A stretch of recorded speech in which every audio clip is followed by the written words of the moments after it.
Hey guys! I did cut my hair. It's short now. It's actually grown quite a bit. I cut it like 2 weeks ago, 3 weeks ago I think now. Today I want to share with you my June and July favorites. So if you're interested in knowing what I liked these last 2 months, then please keep on watching. First thing, let's jump into something pretty big. So I think this was actually like in May or something, but Tarte came out with a collab palette with Bunny from YouTube, so I got it, and ever since then this has been my go-to palette. So it has all of these shades. The bronzer is really pretty. I'm actually wearing it right now. It's really warm, peachy, just awesome, and the highlight is also really bomb. I've worn all of the shades actually, but I mostly use these two little rows. This one not so much, but it's because since right now it's summer, I just want something like really fresh and warm and not that purple. But I still really love this. The quality is awesome. Great. I love this palette. Something I really like is the Wet n Wild Illuminati highlighting and concealing pen, and this is the shade Ivory Into You. Right now it's a little bit too light for me. I'm wearing it all over my face right now. I don't really want foundation since it's kind of warm here and I don't want my face to melt. I've really been liking a more light coverage, but still something, you know, to cover my retinas. This one, it's really creamy. It covers, but it's not like heavy, you know? So it's kind of in between. I really like this. And I should get a darker shade because this does not fit right now, but I try to make it work somehow. Something else I've really been loving is the Too Faced Better Than Sex waterproof mascara. As I mentioned before, I have like really oily eyes, so the mascara that I wear always tends to like transfer to my bottom part of my eye. And this one, the first few times I wore it, I was like, oh my god, this is so great. Like, it really makes my lashes like big and like voluminous, and it's the one I'm wearing right now, and it separates them, and I was like, oh my god, I'm so impressed. And it didn't really transfer, but then after like a little bit it was getting a little bit hotter, and I noticed like it was transferring a little bit, but it's still not as much as the other mascaras that I've worn. But it is a pain to get off. But I found something that helps me take the mascara off without like hurting my eyes, and that's the next product I'm gonna talk about. So, and the product that has been like saving my eyes is this thing. This is the Balms Away Eye Makeup Breakup by The Balm, and this is just so awesome. You basically take a little bit and then you just like massage it into your eye, and about like 30 seconds after, like, I mean, you're gonna have like raccoon eyes, but you just like wipe it away and it just like really takes everything off.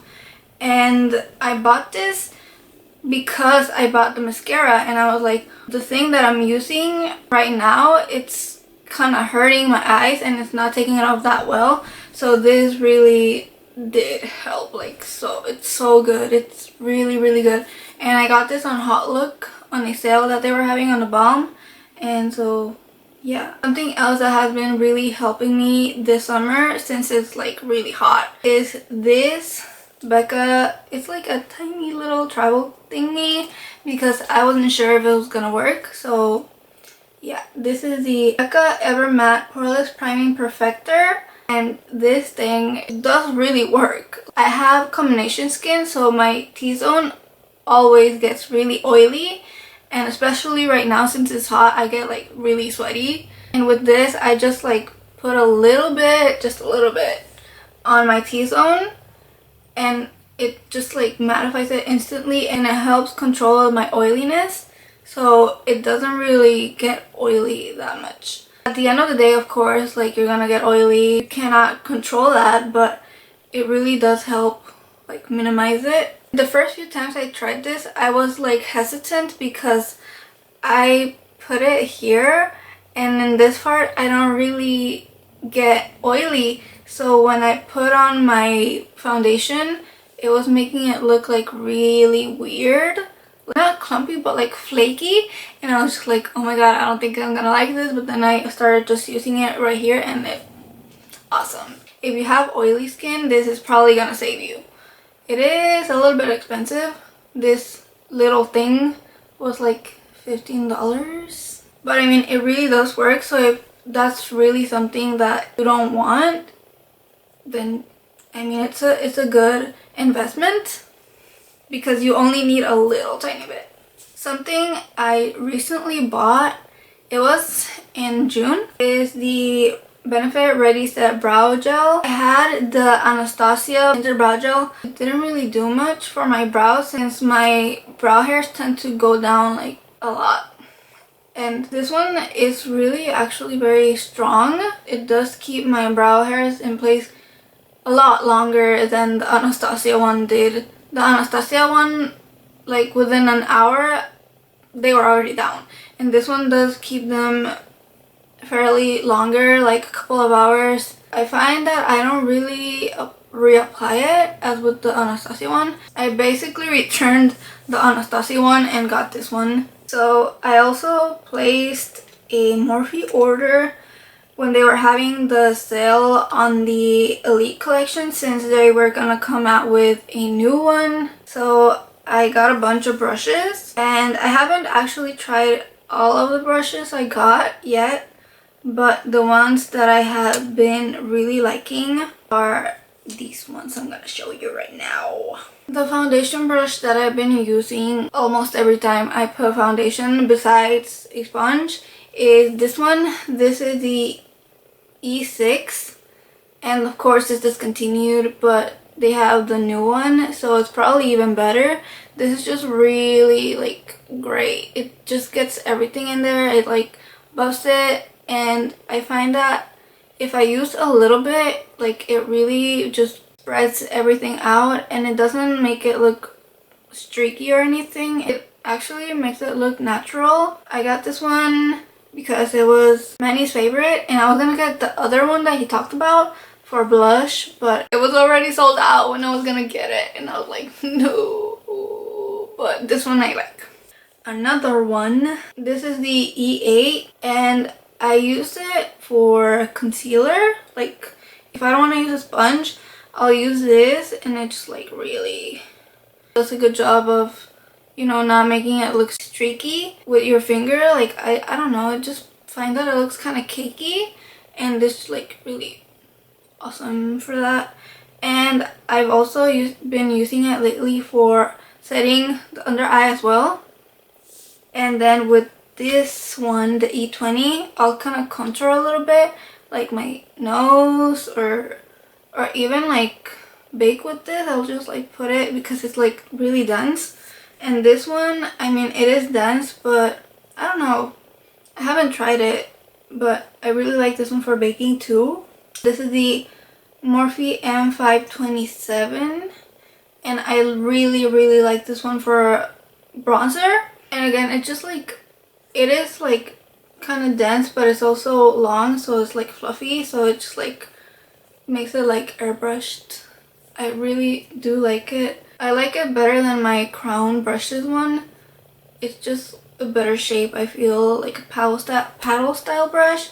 I think this is like a dupe for the MAC one. I don't know what the name is. I don't know MAC. I haven't personally used it, but this one, I like it. So I got the NYC Smooth Skin Loose Face Powder in translucent because Kathleen said she liked it and that it worked for baking. So I got it because it's cheap. I baked with my mom's Mary Kay powder translucent, and it made my, like, it really emphasized the texture, so I did not like it at all. Or in here also, it was bad. So I used this. It works so well. It's like really fine, so like it really gets in there and like sets everything. So before I got the Becca primer, I used the method, that baking method, and it really worked and it really helped control my oils. Last month, yeah, I also placed an order on Colourpop and I got a lot of stuff. But I found that out of everything I got, I was wearing some things a lot more than others, like every day almost. So I was running out of my e.l.f. brow stuff and I wanted to try something else. So I got the brow color in black and brown and I'm wearing it right now. It's not as like cool toned as my Ulta brow pencil. I like the formula. It's really pigmented. You can really build it. Like the first time I wore it, I was like, whoa, I think I put too much. So a little does go a long way, so it's really gonna last. Almost every time I wore makeup, I've been wearing it. But right now I'm doing like a makeup challenge on Instagram, and by the way, I made a new Instagram, Makeup by Natasha. I'll like write it somewhere, I don't know. I started doing that, so I didn't really want to wear the same thing over and over, so I'm kind of trying to change it up, but I really like it. It's what I've been wearing like since I got it. Out of the blushes that I got, which were like a lot, I've been really liking Quarters. Quarters is probably the one that I've been wearing the most. It's like really pretty, like orangey coral, like warm brown. But it's really pretty, really warm, and it goes with a lot of looks. The thing that I like for right now, the summer, is Get Laid, and this is like a really like orangey coral. I don't know how to explain colors. I filmed a Colourpop haul. Let me know if you guys want to see the haul that I filmed. It was before I cut my hair, so my hair is long there, but let me know and I'll get it up for you guys. The other blush that I've really been using a lot is Cruel Intentions, and Cruel Intentions is like a pink. These three, I've been wearing them a lot. And the Colourpop liquid lipsticks that I've been wearing a lot are Frick and Frack. This color is so pretty. This is a satin liquid lip. I really do like their satin formula, I think, better than the matte one. Some of the matte shades, I find that they're a little bit too drying. So when I am doing my makeup, I put a lip balm and it moisturizes them. So when I put on a matte liquid lip, it doesn't really feel too drying. So yeah, this is Frick and Frack. It's just like a really warm terracotta orangey brown. And the other shade that I've been wearing is Lost. And Lost is a blue based red. I don't really have anything like this. This one, it's really pretty. When I want to wear a red lipstick, I use this. Alright, so that's basically everything. I didn't put my not so favorites. I don't know if you like that. You can comment down below if you want me to put, you know, what I don't like. So I hope that you guys like this video. You can give it a thumbs up, you can subscribe. I'll see you guys in my next video, and if you want to see the details on this look, then you can head on over to my new Instagram page. I'll leave that below. I'm now leaving. Yeah, Wet n Wild Illuminati. Oh, okay, that did not happen. Another product that I got and I really do like a lot. I feel like I say that a lot. Like, I really like it. It's obvious that I like it if it's in my favorites. The lipsticks that I've been...